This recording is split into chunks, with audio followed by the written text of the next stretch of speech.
Hi, this is Nuke with a minute of medicine for your mind. You know, I remember some time ago, maybe my son was 2.5, maybe 3 years old, and he had to get his teeth pulled, and because the milk bottle had rotted his teeth.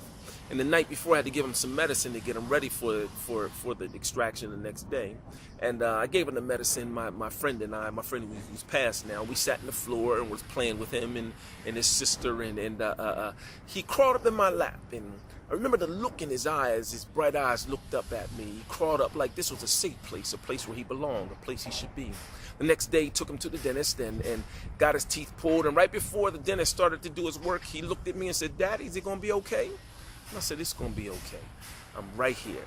And I stood there while he got his teeth pulled. And when he finished, he did a fantastic job, didn't cry or anything like that. I picked him up out the chair, he wrapped his arms around my neck real hard and his legs around me, wouldn't let go. So much so that I had to put my coat on us together so we could go outside and get in the car to take him home.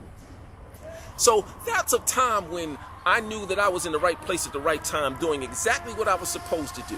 You know, I had made a decision, a positive decision in my life to be there for someone who was counting on me.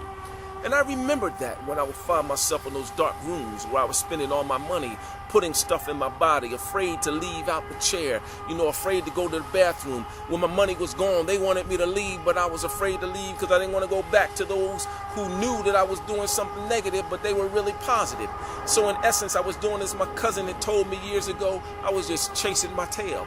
But that memories like that, gave me the strength and the courage, the motivation just to get up and take a step towards the door.